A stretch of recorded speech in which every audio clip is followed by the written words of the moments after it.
Alright guys, how's it going? Today I want to talk about why you must always strive to change and build your character. Right?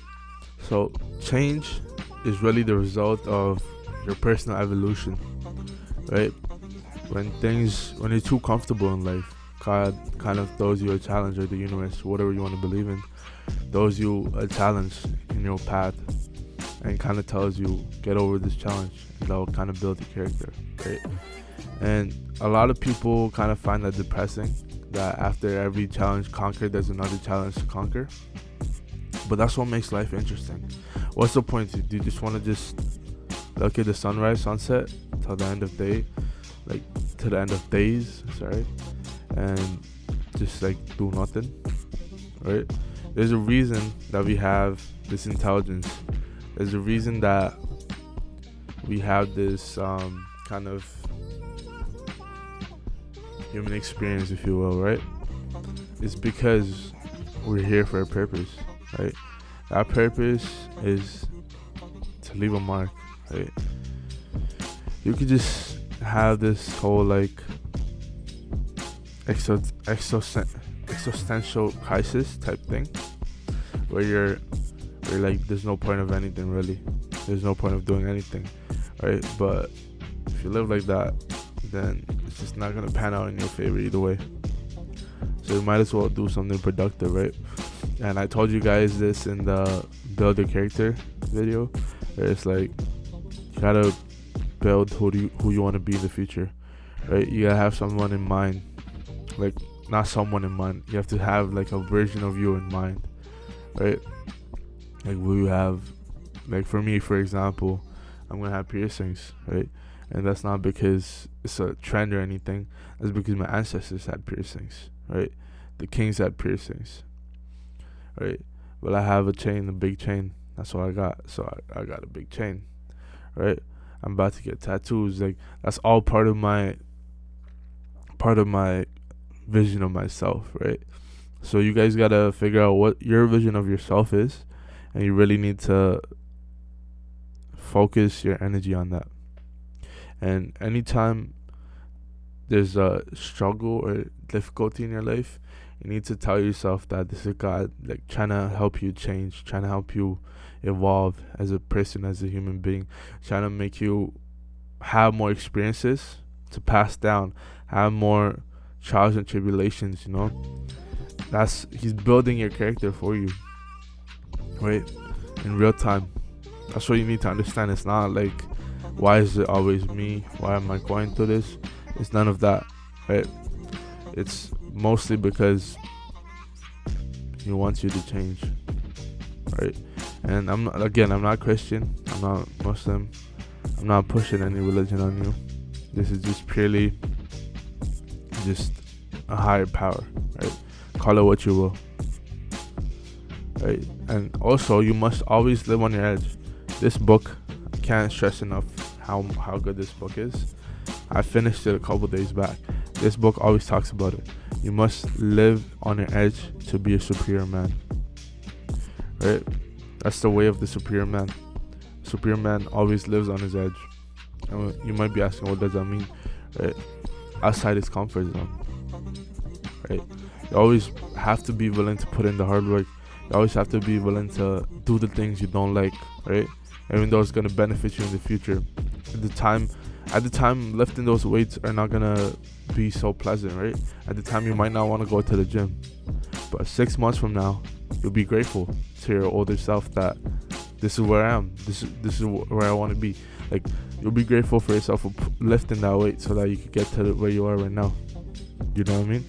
So you must always strive to live on your edge, and a little past that too.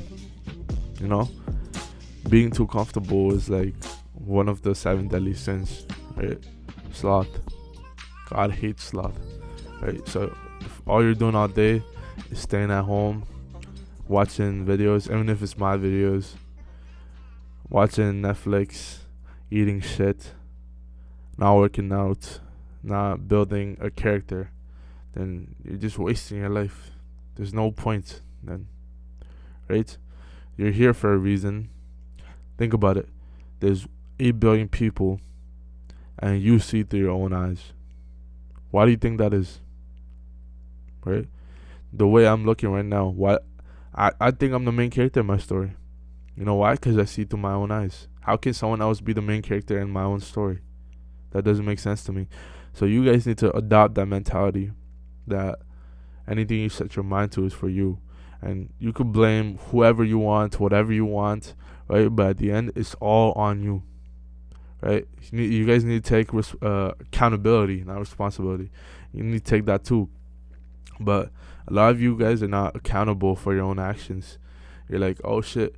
Like, suppose, like, look at my YouTube videos, man. For example, right? I could be depressed. Oh, this one got 27 views, so I'm gonna stop making YouTube videos. Right? I'm not even doing this for any like monetization purposes, right? But monetary purposes. But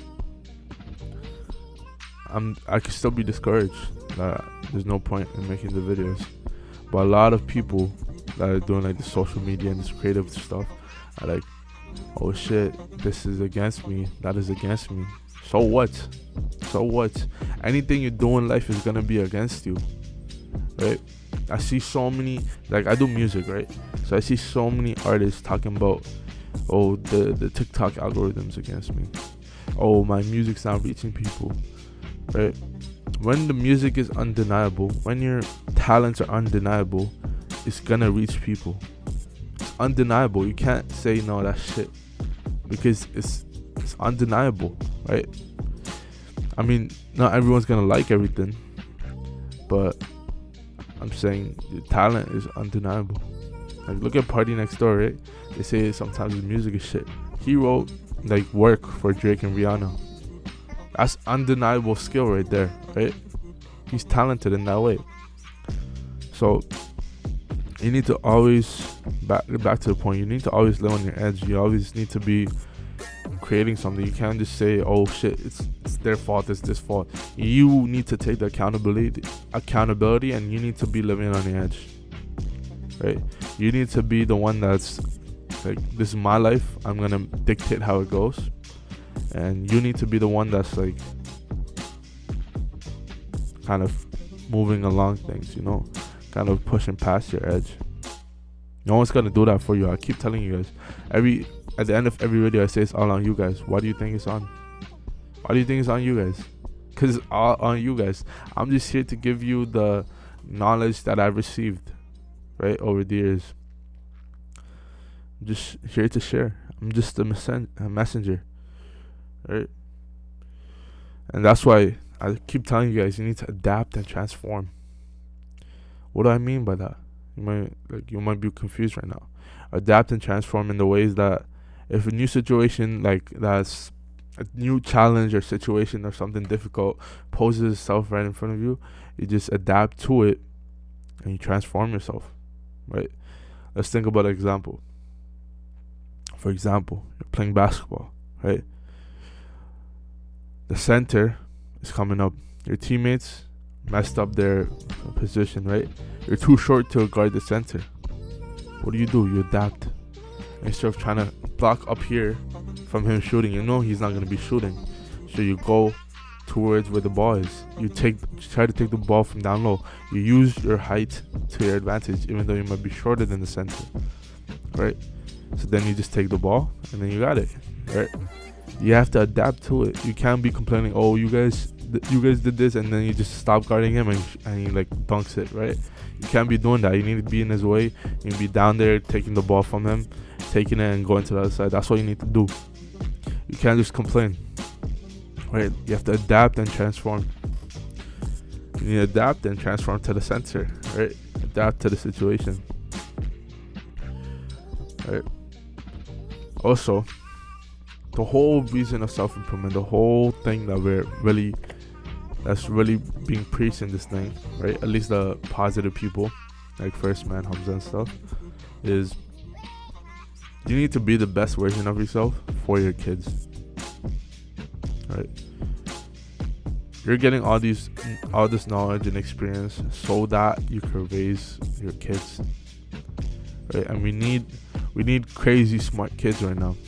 Look at how the world is going, right? The world is in turmoil. If you look at the weather and stuff, right? If you look at global warming, right? I think global warming is exaggerated, but there's still like some effects that you see, right? There shouldn't be that much plastic in the ocean and stuff, right? If you see how the politics is moving, if you see all the like crazy movements that's happening right now, right? There's so many things going negative around in the world. So you need some people that are positive. You need smart kids to like change the future. The way you could do that, the way you could contribute to a better future, one day we could all live in harmony, is by raising good kids with good morals, good values, right?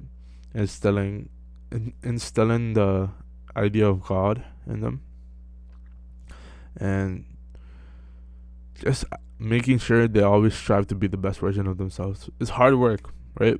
It's always gonna be hard work. You guys need to stop being allergic to hard work. I don't understand this, right? You can complain all day, but what is that really gonna do? Like Stephen Cole said, if you complain, you stay the same, G. Alright? How long you guys?